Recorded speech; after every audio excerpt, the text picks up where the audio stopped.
I'm laying out the tape on the bottom stringer on the belly of the airplane. I'm using 2-inch tape for that one.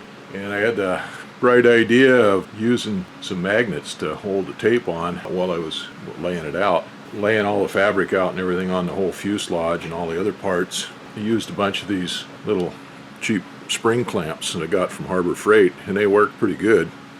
Last time I did that, I used these little pony spring clamps for holding the fabric on, and they work pretty good too. These have taken the rubber tips of them off as they were getting hot and melting when I had them on the windshield, holding it on there while I was forming the windshield. Anyway, with the rubber tips on them, they don't do any damage to the fabric or much, so they work pretty good, and they're really strong. Amazingly enough, these little plastic spring clamps from Harbor Freight work just fine for most of it.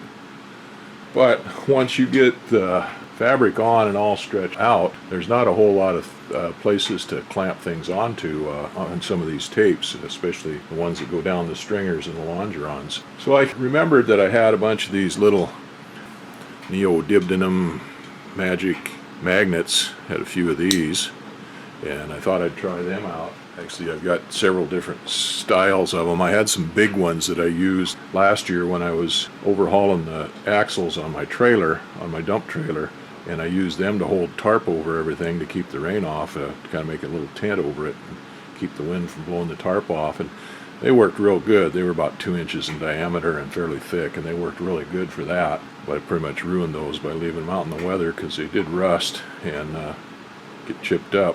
So I have these little teeny ones, what those are, 3/8 of an inch, 1/8 of an inch thick. But they didn't work. They're not heavy enough to hold that fabric on. But these ones here are heavy enough to hold it on. And I use those to start out with. Problem is the stringers on the airplane are either wood or aluminum. So that worked up there where that U-channel was on the belly and the upper portion, but when I got back there past where that steel stringer went and the aluminum one started, then they didn't work anymore. But they will work just fine on the longerons.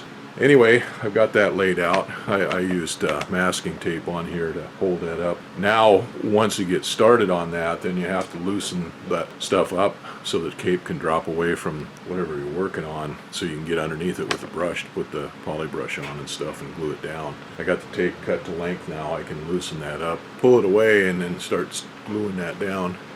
I've finished up putting that finishing tape on this upper longeron on the right side. I'd brought it back from the doorpost back to this grab handle the other day, but well, I had to put that doubler, that finishing tape, doubler, doily, whatever the hell you want to call it, here over where the tail strake goes, and clean up back there on the back where that angle went, and everything's kind of a mess back there. And anyway, I've got all that stuff on there and dried out. Heat formed nice and flat, and waited for it all to cure. So I come in this morning and started out by putting this tape on this upper longeron. And I started here in the middle. I held it up with some of these magnets and then started up here in the middle and glued it up here where it was pretty straight.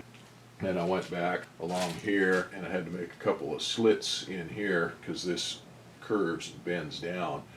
And rather than make it folds in there, I just slid it up part way to take up that, and then overlapped it a little bit so the forward portion overlaps the rear portion there.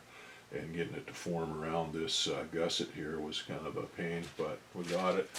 Back here, you'd think that you'd bring this all the way back around to this tail post, but it gets really busy back here, and I've already got we've got this gusset and this doily over here, and then this one, and they overlap over that longeron, and then we've got this piece here, and then there'll be another tape coming down to here on this back, trim tape. So I just fitted this tape kind of around in here, around these two gussets right here, and ended it there. That's one more thing off the checklist. On the front of this grab handle, I just run it around and kind of bullet nosed it out right here, and just went that far.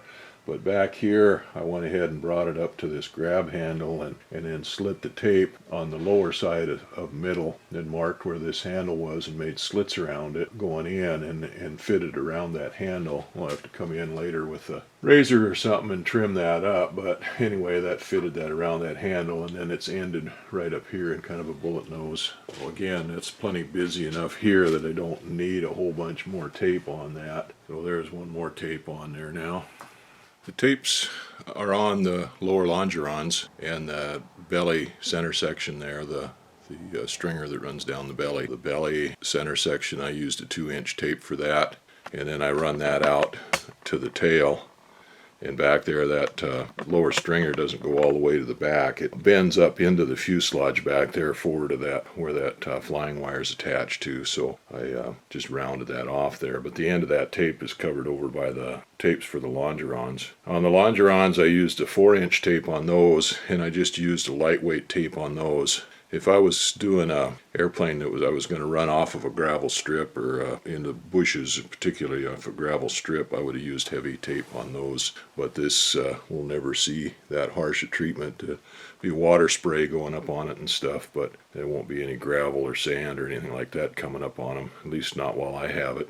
I worry about that a little bit. One time I was flying a just freshly redone Cub on wheels or off a Iliamna strip, and it took off one morning in the fall, and there was frost all over everything, and the tire picked up a rock with the frost and flung it up and went right through the fabric on the wing. It made a nice hole in the fabric on the wing right above the landing gear, the wheel, so they throw up a lot of rocks and stuff. If you see any of the Cessnas that operate a lot off of gravel strips, or even the Pipers, the horizontal stabilizers on them are all beat and hammered down pretty much blunt all the way to the front spar on some of them. I still got to figure out how I'm going to terminate that back there on the back. I don't know whether I'm just going to cut that off or whether I'm going to fit that around those tubes and turn that over into that pocket. It's already pretty busy back there, so I'm not exactly sure what I'm going to do yet. I was originally thinking about splitting that tape down the middle and then fitting around those lift handles like that, but what I did instead was I just fitted the tape up there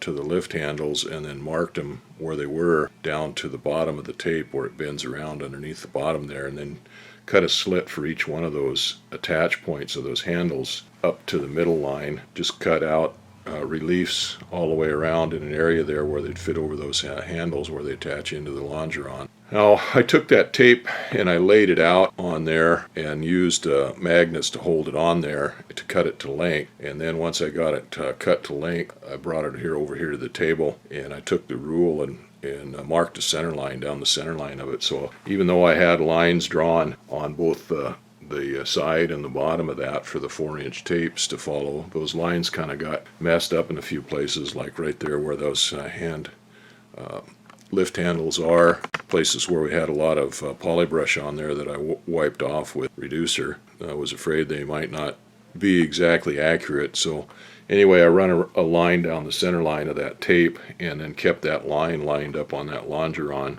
And that covers up that seam there on that belly pretty nice. I've got at least an inch overlap over that seam, or about an inch overlap over that seam. I cut that left hand tape off up there just forward of where that seaplane attach fitting is, that rear seaplane strut attach fitting is. I made it just a little longer than that. Actually, I put it just past where that tab is welded on there for the belly tank. I wanted to keep it short there to fit it around that seaplane attach fitting so I wouldn't have too much tape there and stuff, and I figured I almost thought that I was going to split it right there at the seaplane attach fitting and run one piece up to it and then one piece from there forward. But I got that fitted around there pretty good, and then I just made kind of a bullet nose on that tape there just ahead of that tab, and then I cut another piece of tape and run from there and fitted it around the landing gear fitting, the rear landing gear fitting, and the forward landing gear fitting.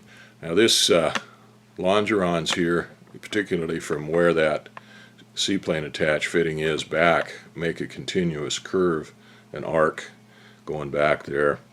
So keeping that tape on there tight was kind of a challenge. It wanted to pucker on that bottom leg there pretty good. I kept it as tight as I could and don't have too many puckers in it, so I have to use a little judicious treatment with iron to shrink that a little bit, and I just want to shrink it just enough to take the puckers out of that to tighten that up a little bit, but I don't want to pull that away from that line, so I have to be real careful with the iron on that. The next step now is to work on the tail. Here on the back, I ran that 4-inch heavy fabric tape from the wing carry-through spar, the rear one, back here to where the fairing for the fin comes out. And then I cut it off there. Actually, I didn't cut it off there. I've got a foot or more of tape there, but it'll have to be trimmed up. I'm going to run the 4-inch bias tape from forward of the fin up to the top of the fin. If I use regular tape, then I've got to cut reliefs in it for it to spread out there, but the bias tape will fit on there okay without any reliefs cut in it, so it'll be a solid piece of tape. I'll put a bull nose on it or a bullet nose on it there where it meets up with that 4-inch tape down the stringer, then run it up to the top. I'm laying out this bias tape here on the fin to figure out the dimensions to cut it off. This is those little rare earth magnets, and I've just got those right on this spine here. I tried to use them on that tape on the stringer on the belly, and it doesn't work on there because that's aluminum, so the stringers are either wood or aluminum on most airplanes. Actually, on this airplane I had the stringers on the top made out of steel tubing and welded in permanent. The fin itself is steel tubing, so it would stick to it, and the fairing is steel tubing, so it stick to it. Well, anyway, that makes it a lot easier to handle that tape and measure it out and get it laid out to where I want it for cutting it off. Well, that leading edge tape went on pretty good around that fairing using that bias tape. Just for grins and giggles, I put a piece of regular tape on there, and it just bunched up, and it was a mess. So I used that bias tape to go around that corner, and it took a little finesse to get it on there. It wanted to spring back out, but it went around there fine. I wound up holding it on that center section there, the middle, with those magnets, and that held it down, kept it from pulling itself back out, trying to pull itself out straight. Well, there are a couple little wrinkles in there, mainly because I didn't want to pull too hard on that or anything. They'll straighten out fine with the iron. I've got it up to the top up there. I just left it free up there. I'll have to cut that and put the top piece on. I got a piece on the rudder post back there. I glued it on one side because I've got to slit it to go around those bushings for the rudder up there on the top. They don't go around the bushings on the bottom, they just go around the one set of bushings up there. While that was curing, I worked back here on these lower longerons, finishing those out. I wrapped those around that diagonal post there, and I got that cleaned up pretty nice.